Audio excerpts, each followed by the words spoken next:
Mortal Kombat, the newer one, not the 90s one. Let's talk about it. Yeah, I'm reviewing all the Mortal Kombat stuff. I did the first two. I did Mortal Kombat, the 90s movie, and then I did Annihilation. Then I did a Mortal Kombat Legacy review, which is like a web series.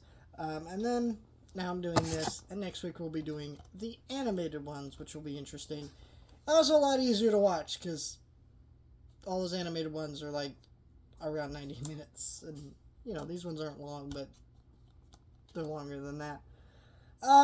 This movie I only saw once. Because it's kind of a forgettable time for movies that were coming out, because basically Warner Brothers had decided to move all their movies to their streaming service because of the pandemic. And so, like, a lot of the movies that came out I should have seen in theaters, but some of them I didn't. Other ones I didn't have the opportunity to, like Little Things or Juice and the Black Messiah. If I had the opportunity, would have gone.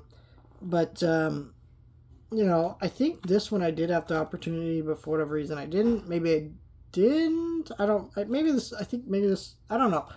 know if this is one of them I did. I definitely regret not seeing the first Dune in the theater. It was just really easy for me because at the time I was working my job, and they all launched on Friday, so I literally just stay up till midnight at home, watch the movie, and then go to work, and I could be the only one at work who would already seen the movie because, well, I watched it right at midnight when it dropped. Bad way of watching movies. I would never do that now, and I can't even stay up till like 11 o'clock anymore. Maybe it's just because I'm old now. But, it makes like a lot of these movies, when I watch them, kind of forgettable in my mind because I remember watching them at midnight and nothing else. This is one of those. But I will say, in rewatching this movie, I kind of understand why this one did really stick with me. This movie is a decent starting off point for the new Mortal Kombat universe. I think it does a decent job explaining to a new viewer what the Mortal Kombat world is, what all this stuff is, introducing some of the characters, and having a couple decent action scenes. But it doesn't really do much more than that. When I say decent action scenes, I really just mean decent action scenes.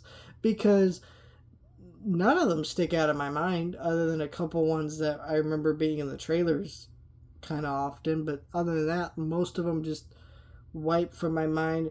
A lot of the Mortal Kombat characters they really introduced in this movie don't really stick with me, other than like Sub-Zero and Scorpion. Most of them are pretty boring, which seems to be the opposite for the new one, but we'll see how Mortal Kombat 2 comes out. The other screw up that this movie did was it made a new character for introducing the world and stuff. There's no reason for that. There's already multiple characters that you could use from the games to introduce the world of Mortal Kombat. It doesn't make any sense why they felt the need to introduce a new character. From the trailers, a new one, they're not even mentioning this new character. So it just kind of felt like, okay. But overall, I thought this movie was pretty enjoyable. I also think one thing that it does have above the 90s movie is it's more violent, because the games are actually that violent, and of course the movie couldn't really do that. No, they still got away with certain things, but it just wasn't the same. And also the games are significantly, actually I'm not certain, I don't play the games, but I'm imagining they're a little bit more violent from some of the clips I've seen and stuff. But yeah, decent movie, pretty forgettable though, and not one I tend to rewatch or think about that often. But do I like it well enough to have it and rewatch it? Yeah, I think it's a decent movie. I do think the 90s movie though I remember more, and I actually have a stronger bond and connection to than this one. So let me know your thoughts, like, share, and subscribe.